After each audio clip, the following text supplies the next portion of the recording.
What's good with the fight fans, man? It's Kijana back with some fight predictions this week.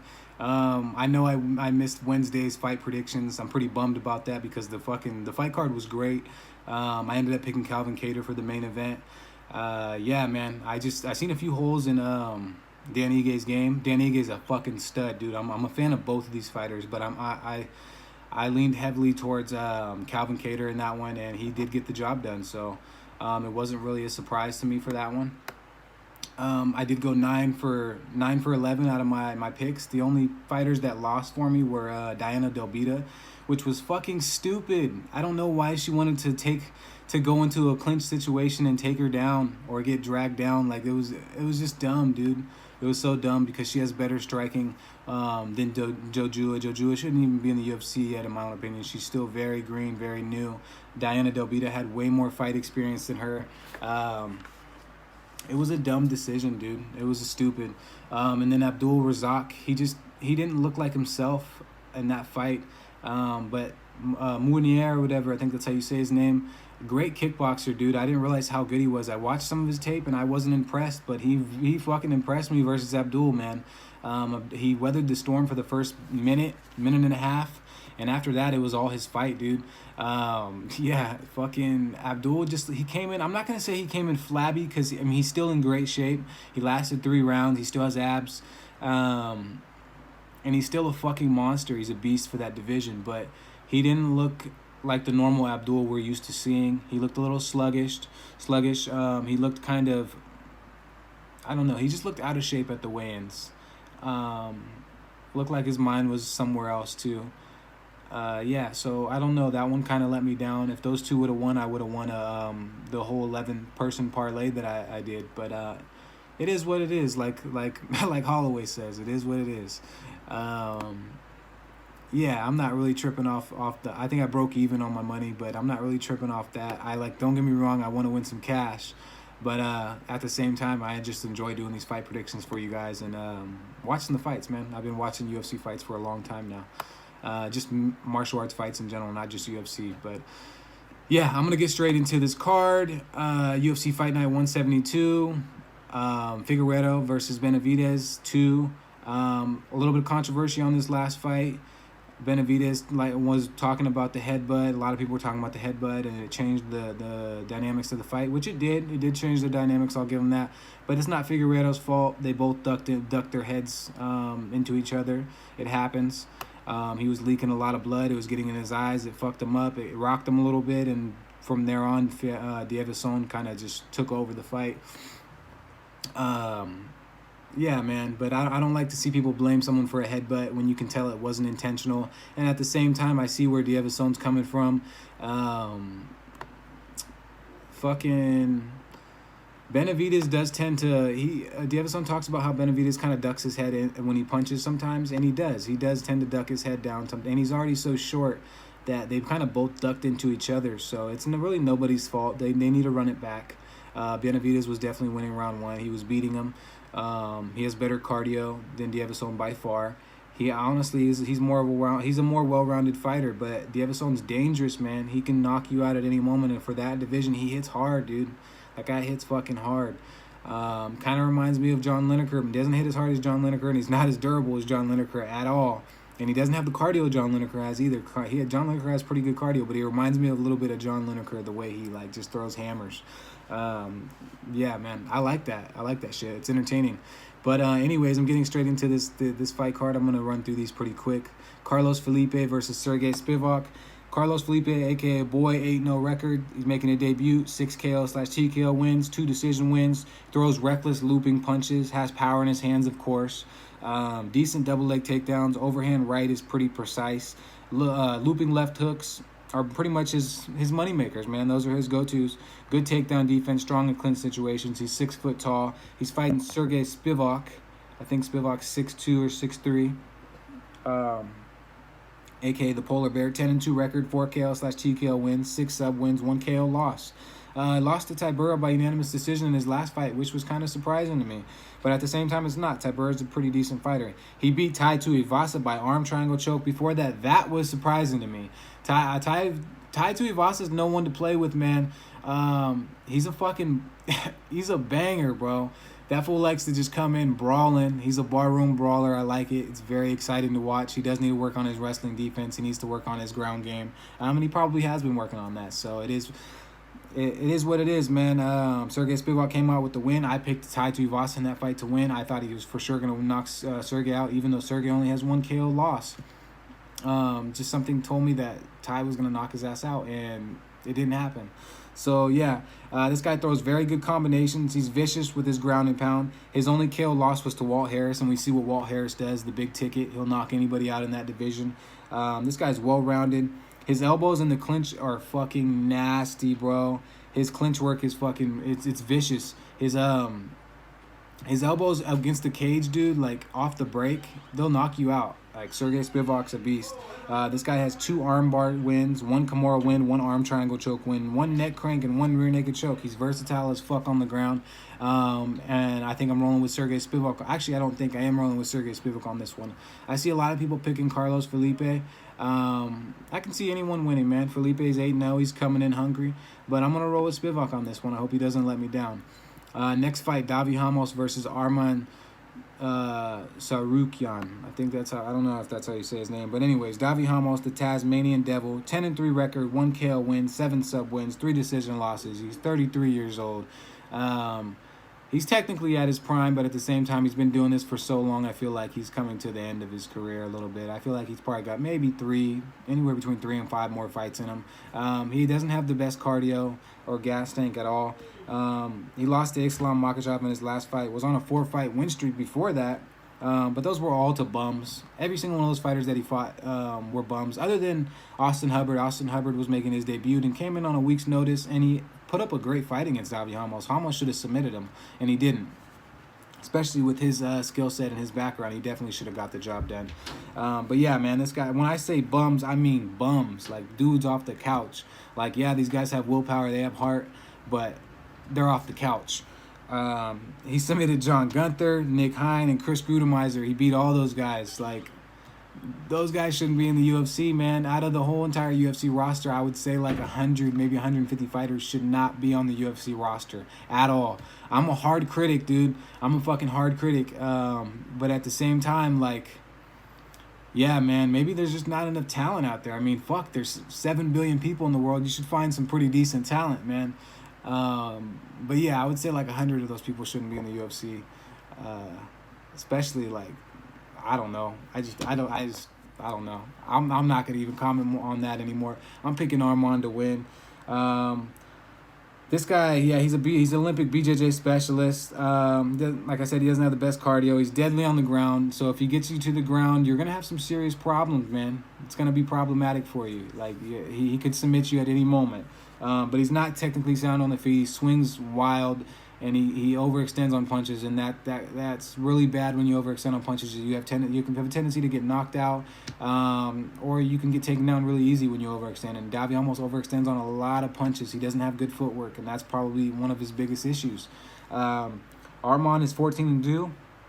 5 KO/TKO wins, 5 sub wins, 1 KO loss at the very beginning of his career, and he beat Olivier Mercier by unanimous decision in his last fight. So, I mean, he lost to Islam Makhachev by unanimous decision, but he put up a really good fight against Islam, man. People were surprised. I was surprised. Islam's a fucking really good fighter, and for you to put up a good fight and get back to your feet every time he takes you down, that's impressive, dude. And he even took Islam down as well, so... This guy has a 2.5-inch reach advantage in this fight, 3-inch height advantage. He's light on his feet, very fast and precise kicks. Good takedown defense. I mean, this guy has the full package. This guy's he's a top prospect in my own opinion. I feel like he's going to be really good for this division. Strong double leg takedowns, and yeah, he's a very hard fighter to keep on the ground, dude. We've seen it with the Islam fight. This guy's. He's pretty fucking good with the grappling department.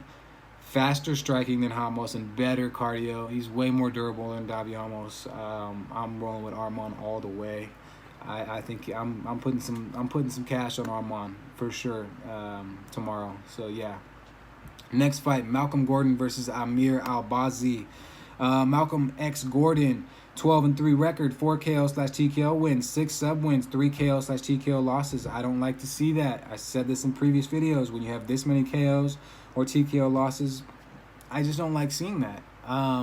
When they're legit KOs, that's when I really don't want to see it, and I won't pick you. If they're legit KOs where you just were unconscious and your body's fucking literally just tweaking out, like, I'm probably not going to pick you to win the fight, even if you have a better skill set.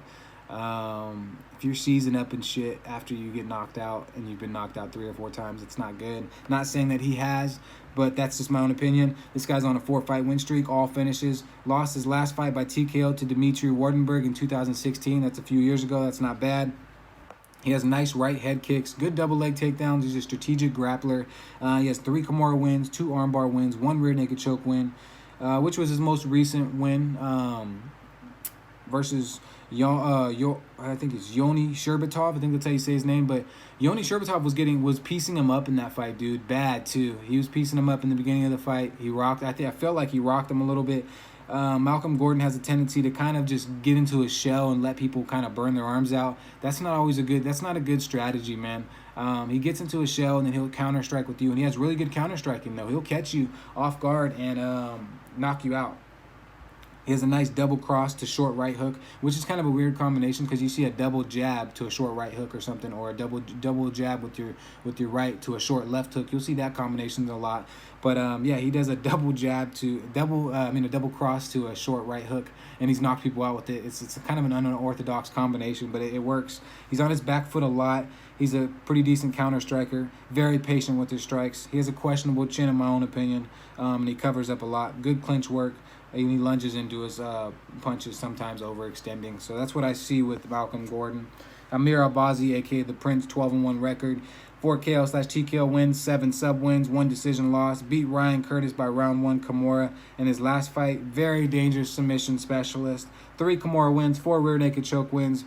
Only loss was to Jose Torres, which he did pretty good, decent job, honestly, picking him apart from the outside and circling the cage. Lateral movement looked really good. Hasn't fought in 8 months. Strong double leg takedowns. Very strong grip/grappling strength. Especially having 3 Kimura wins. When you think of Kimuras, you don't see people doing them that often anymore in the UFC because they're really hard to pull off. You got to have some serious, you got to have serious grip strength and serious strength in general. You got to know that you're stronger than your opponent as soon as you start grappling with them to be able to even pull off a Kimura, because that's not an easy submission to pull off. That's probably why you don't see it too often. But yeah, he has 3 Kimura submission wins. This guy has really strong grip, really strong just strength in general. Quick jabs, very good footwork. He's light on his feet. Right overhand is very precise. Good stepping in knees to the body. He does that a lot. Kind of like what we've seen with Mournier this past fight card against Abdul. He was doing those stepping in knees every time Abdul would kind of come in, and it would hit him right in the liver. This is a great fucking technique if you got long legs and kind of like why can't I think of his name? Anyways, I'm going blank. The dude that just fought Dustin Poirier, Dan Hooker, Dan the Hangman Hooker. I don't know why I was going blank. I like Dan Hooker, but he probably does that technique. He's one of the best to do that technique. That knee, he brings that knee up as soon. It's kind of like giving you an uppercut as soon as you come in and you don't see it coming. It's a great technique. I like it. Yeah. So this guy has pretty nice uppercuts. Fight against Jose Torres, he was on his back foot the entire fight. I don't like that. But man, this guy has 3. I put a question mark by this fight. I really don't know who I want to pick. Malcolm Gordon impressed me a little bit with some of his fights, but at the same time he didn't. He shells up in every one of his fights. He just lets you hit him. He'll just shell up, let you hit him. I'm rolling with Amir Albazi. I'm gonna roll with Amir Albazi on this one. It's just, I can't trust the other guy, honestly. Next fight, Brett Johns versus Montel Jackson. One of the fights I'm looking forward to the most on the card. Brett Johns, aka the Pikey, 16-2 record, 2 KO/TKO wins, 6 sub wins, 2 decision losses. Lost to Pedro Munoz and Aljamain Sterling by unanimous decisions. Beat Tony Gravely by 3rd round rear naked choke in his last fight. Pretty impressive. 4-6 in the UFC. Great timing with his double legs. Nasty ground and pound, especially with his elbows from half guard and side control. Decent slips with his head movement. Dangerous as fuck on the ground, dude. If he gets you on the ground, you're gonna be in you're gonna have some problems. You're gonna be in some serious trouble. The calf slicer versus Joe Soto looked nasty, bro. That shit looked painful as fuck. If you've ever been in that situation to have a calf slicer, if you ever rolled with anybody or done any kind of submission, BJJ with anybody, calf slicer's no fucking joke, man. This guy has good jabs, good crosses. He pretty much keeps the fundamentals when he's on his feet. Doesn't mix it up that much on his feet. Looks to get the fight to the ground pretty much. Brett Johns is dangerous on the ground. He's fighting Montel Quick Jackson, 9-1 record, 5 KO/TKO wins, 1 sub win. He beat Brian Keller by Bravo choke, 1 decision loss. That was the only submission win was to Brian Keller, which was an impressive performance. He has a 3-inch height advantage, 4.5-inch reach advantage. That's a lot. Very quick hands, which is probably why they called him quick. High takedown defense percentage, 68%. Brett John's going to have a hard time getting him to the ground, but if he can take his back, he can definitely submit him. And sometimes he takes people's back from the standing point and then gets you to the ground. Only loss was to Ricky Simone by unanimous decision, which was a short notice fight. And we see what Ricky Simone can do. We see how durable he is. And Montel Jackson, he went to decision with him. So it's not bad. That was his debut fight. 3-4 in the UFC. Knees and elbows are bad they're bad for anybody, dude.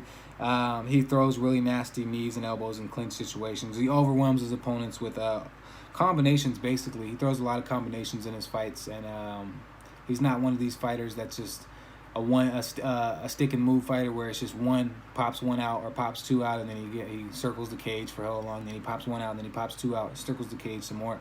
Montel Jackson, he swarms you. He throws a lot of combinations, and he'll fuck you up.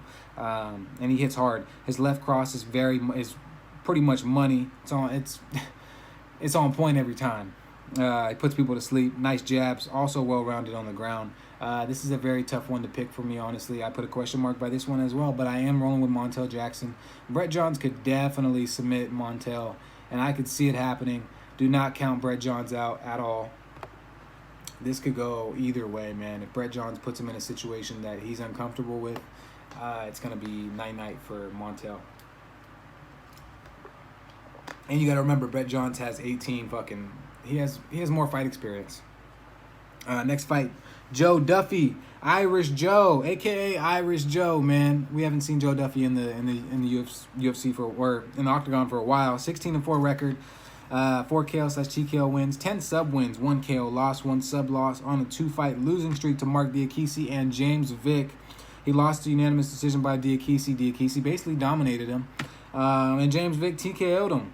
So that's not a good. It's not good, man. It's not good at all. He has 5 rear naked choke wins, 4 triangle choke wins, and of course, his most notable win, arm triangle choke, in round 1 to Conor the Notorious McGregor.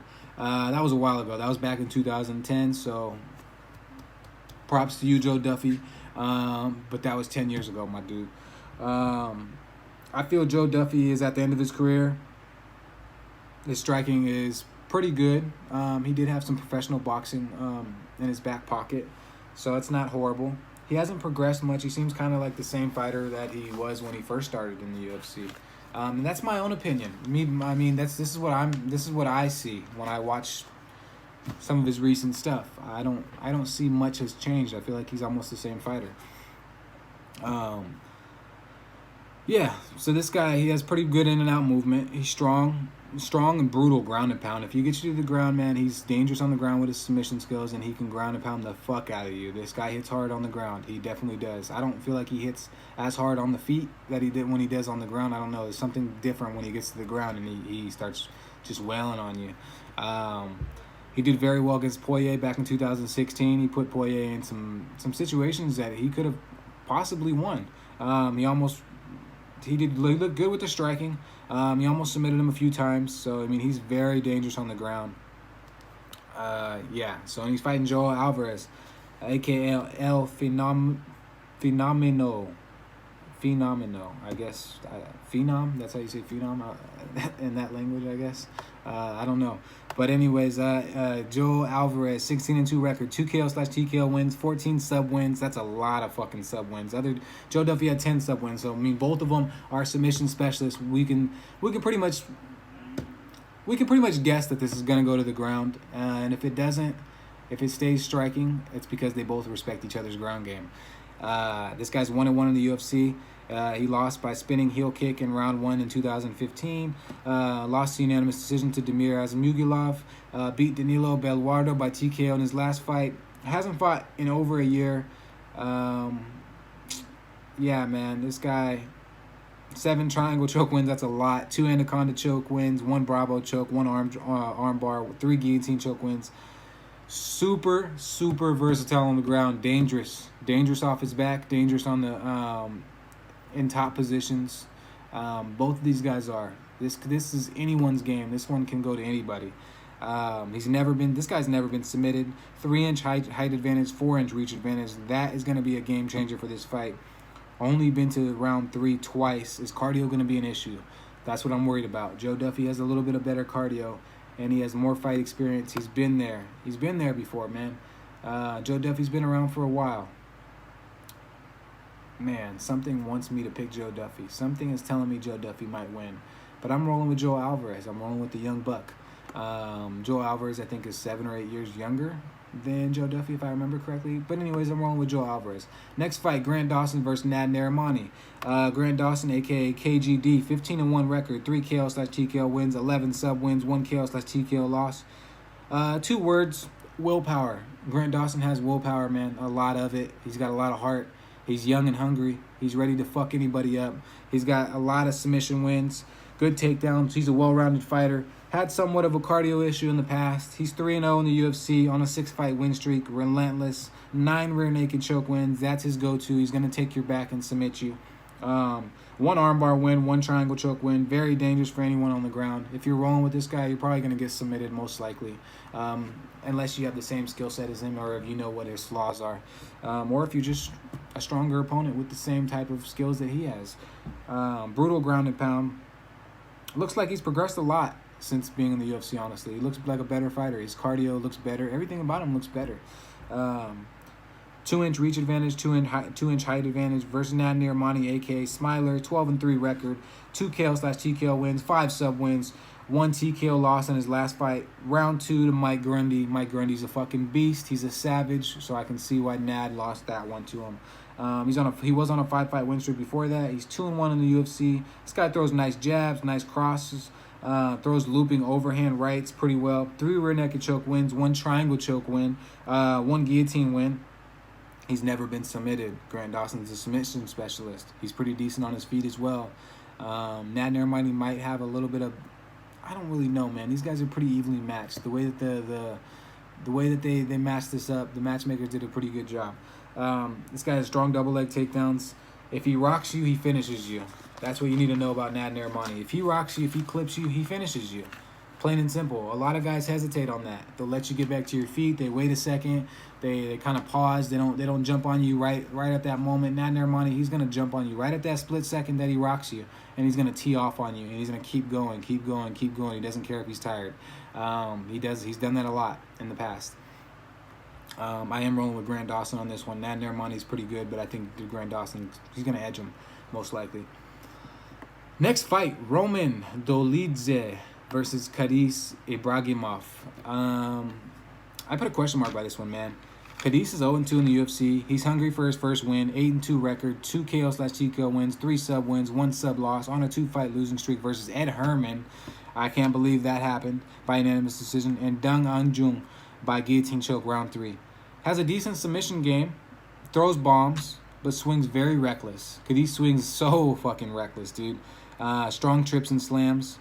Very good, pretty good takedowns. Strong overhand right that drops people. It's dropped a lot of people back in his kickboxing days. Doesn't have the best cardio, 2.5-inch reach advantage, and he has a height advantage for this fight as well. So, yeah, he's fighting Roman Dolidze, 6-0 record, 3 KO/TKO, 3 sub wins, has 2 heel hook sub wins, 1 rear naked choke win. 4 out of his 6 wins are in round 1. That could be problematic for cardio, especially in the environment they're going to be in. I know it's probably, they got a great AC unit wherever the fuck they're at. I mean, in Abu Dhabi, but you guys know what I mean. Like, I don't know. Something about being in Abu Dhabi, getting used to the time difference, all that's going to play a role. How your weight cut went, everything. If you're getting proper sleep, proper rest, it's all going to play a factor in your cardio. He's making his debut. He has a very nice jab cross, fast, effective inside leg kicks, pressures all of his opponents, lacks head movement, and has very poor footwork in my own opinion. He does cut off the cage pretty nicely. Ducks his head into a lot of punches. Honestly, he ducks straight into him. It's kind of weird. Powerful striker, one punch KO power. Roman Dolidze has one punch KO power. This one is a very hard fight for me to pick. I really don't know. If you guys know something different, drop it in the comment. Because I mean, I might skip this one on my parlays. I might have to skip this one. Because Cadiz is 0-2 in the UFC. I haven't really seen anything that's really impressed me. He is heavy-handed. But Roman Dolidze, I don't know too much about him. I didn't get a chance to watch that much on this guy. Fuck, man. Like, I guess I'm going to roll with Cadiz just because he's had some UFC experience. Hopefully he gets his first fucking win, or he's going to get cut from the UFC. He's going to fight a little harder knowing that. Yeah, man. I'm going to roll with Cadiz on this one. All right, that's the prelim fights. Rolling into the main card, Alexandra Pantoja versus Askar Askarov. This is probably the most exciting fight on the whole card, in my own opinion. Other than Jack Hermanson versus Kelvin Gastelum, and Diakise is going to be a good one as well too. I don't know. There's probably like four or five fights on this card that I'm interested in watching. But Pantoja, man, love his fighting style. Askarov, I'm not a huge fan of his fighting style, but this guy's fucking tough. Pantoja, man, aka the Cannibal, 22-4 record, 8 KO/TKO wins, 8 sub wins, 4 decision losses. Only 2 losses in the UFC are to Dustin Ortiz and Dieveson by unanimous decisions. Those aren't bad losses to have. Those guys are both really high level mixed martial artists. He beat Mashnell by first round KO in his last fight. Went to war with Dieveson. Was on a 3-fight win streak before that. Super durable, exciting fighter to watch. Packs a punch for as little as he is. He's ranked number 4 fighter. Very versatile on the feet and on the ground. 6 rear naked choke wins, 1 armbar win, 1 triangle choke win. And this guy can take a fucking punch. We've seen that in the Dieveson fight. He did get rocked, I think a few times, honestly, if I remember correctly. But he regained his senses, and Pantoja's a beast, man. He's a fucking beast. He's one of my favorite fighters in that division. Askar Askarov, a.k.a. Bullet, 11-0 record, 3 KO/TKO wins, 7 sub wins, beat Tim Elliott in his last fight unanimous decision, almost knocked him out.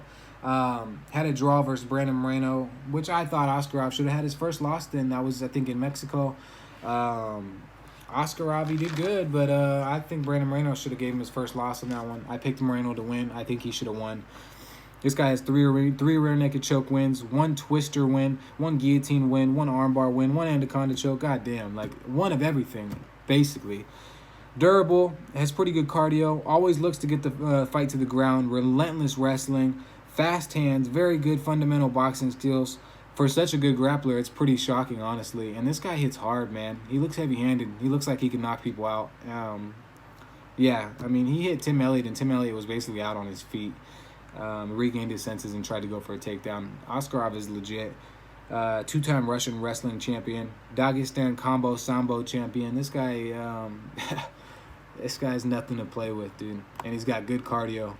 And yeah, he just pressures you the entire fight. Pantoja likes to pressure the entire fight. So this isn't going the distance. I don't see this going the distance at all. I see this being done in round 1 or 2. Possibly round 3, but it's not going the distance. If this fight goes the distance, I'll be surprised.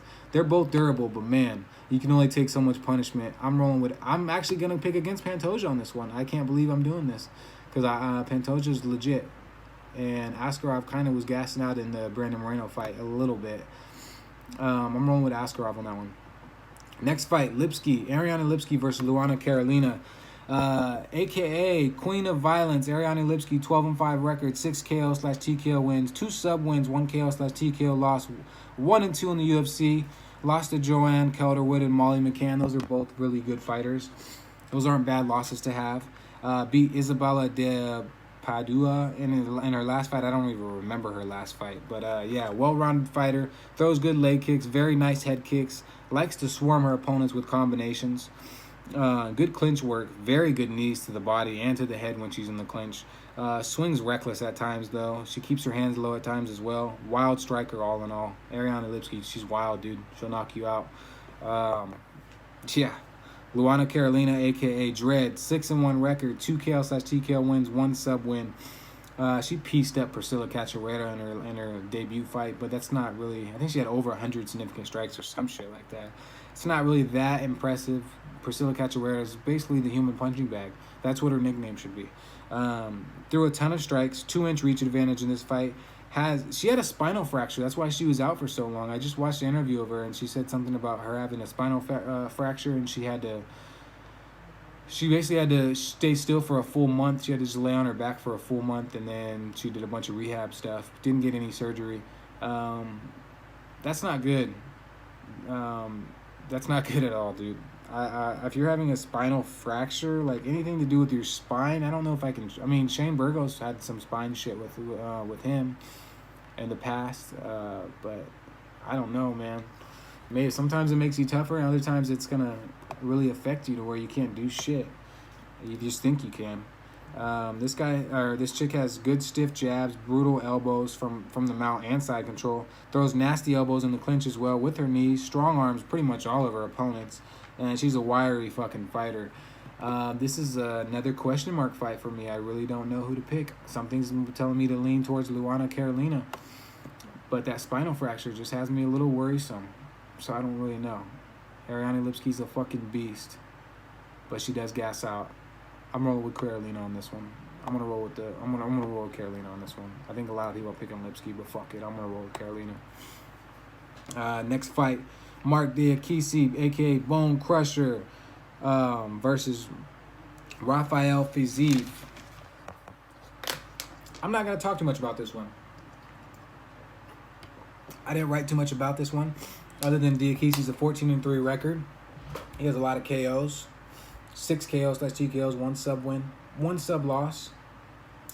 On a 2-fight win streak versus Lando Venata and Joe Duffy, and basically dominated both of those. The one thing I want to say about Dieveson is he's progressed. He's got past that slump. He was in a slump for a while. He was on a 3-fight skid versus Haqparast, Hooker, and Drakkar. Hooker submitted him. Drakkar beat him by split decision, and Haqparast just dominated him. Dieveson, he's been mixing it up a lot more in his fights. He goes to the ground now. He uses his takedowns. He uses wrestling. He's become more of a mixed martial artist, and he's also he doesn't expect to beat you in the first round anymore. He was so pumped up when he first joined the UFC, so amped up that I think he was just expecting to knock everybody out in the division in the first round, and we see that with a lot of the young fighters that come into the UFC. They're just big-headed. They think they're superhuman, that they can't be beat. And I feel like he kind of went through that phase, and he's past that phase, and he's a completely different fighter. I could be totally wrong. Maybe he didn't feel like that, but to me, it felt like that's how he felt a little bit. Just from what I've seen in his fights in the past. And I can see why, man. When he fucked up Timu with that fucking kick that he did. Oh my gosh, dude. And then he knocked. Man, it was just a crazy fight. Go watch that Timu fight if you haven't watched that. Timu Paxilin or whatever. He got knocked out so viciously, I didn't think he was going to ever come back to the UFC. And he did come back to the UFC and got knocked out viciously again and was seizing up. His feet were fucking twitching and shit. Timu needs to be out of the UFC. I'm going off topic. Dieveson nothing to play with. They call him Bone Crusher for a reason. And he's got past the cardio issues, I feel like, as well. He doesn't put everything into all of his strikes anymore. Like I said, he doesn't look to just knock you out within the first round. He savors some of that energy in case it does go to the second or third round. He's fighting Fiziev, 7-1 record, a.k.a. Ataman. 5 KO/TKO wins, 1 sub win, 1 KO loss to Magomed Mustafayev. We all seen what happened in that one. Mustafayev hit him with that spinning back kick, knocked him down, and just finished him. He beat Alex White by unanimous decision in his last fight. He's 1-1 on the UFC. He has a 2-inch reach disadvantage. I'm rolling with Dieveson all the way. Let's go, Bone Crusher. Next fight. I didn't write the records down, and I don't care about their records because I already know who I'm picking. Jack Hermansson, the Joker, versus Kelvin Gastelum. I'm rolling with Jack Hermansson on this one, surprisingly. Most people are going to be picking Kelvin Gastelum. Kelvin Gastelum just hasn't impressed me in his last fights. When he fought Darren Till, did not impress me. He's ranked 7. Jack Hermansson's ranked 6. Hermansson just got knocked out recently by Jared Cannonier. I'm rolling with Hermansson, man. I feel like he has better cardio. I feel like he has a better grappling advantage than Kelvin Gastelum, and he's pretty decent on his feet. He's not that bad. He does stand up straight sometimes. I could see him getting clipped by Kelvin Gastelum and getting put to sleep. I definitely could see that happening. Don't count Kelvin Gastelum out ever. I'm rolling with Jack Hermanson all the way. Next fight, Dieveson. This is the main fucking event. Dieveson Figueiredo versus Joseph Benavidez, ranked 1 versus ranked 2. Man, yeah. I picked Joseph Benavidez in the last time they fought and he lost. I don't think it's going to change. I think Dieveson puts too much power into his punches. The only way Joseph Benavidez beats him is by unanimous decision. If he picks him apart from the outside, uses his lateral movement, uses his head movement, and doesn't get clipped and doesn't get hit and wears on Dieveson and makes him actually fight and just tire himself out. That is the only possible way Joseph Benavidez beats him. I don't see him knocking Dieveson out. I don't see it happening. I don't see he could possibly submit Dieveson, but I don't see it happening. Dieveson is stronger than Joseph Benavidez. He doesn't have the greatest gas tank. Dieveson is a sprinter. Benavidez is a fucking long distance runner. That's the difference between these two dudes. Fuck, man. If I go against Joseph Benavidez on this one and he wins, I'm gonna be pretty disappointed. But at the same time, I'll be happy because I'm more of a Benavidez fan than Dieveson. So I can't just go with who I'm a fan of, though. I'm gonna put faith in Benavidez. Fuck, man. Okay, I'm gonna put faith in Benavidez. Please win this time, dude. Like, oh man. Okay, I'm gonna pick Benavidez. Yeah, those are my picks, guys. I'm getting them out super late. I'm gonna try to get these next ones out and the next fight predictions out early for you guys. And the next fight prediction, I'm doing a giveaway for you guys. So be prepared. It's gonna be a good one. Make sure you guys stay safe. Like, subscribe, comment, and yeah, I'm out.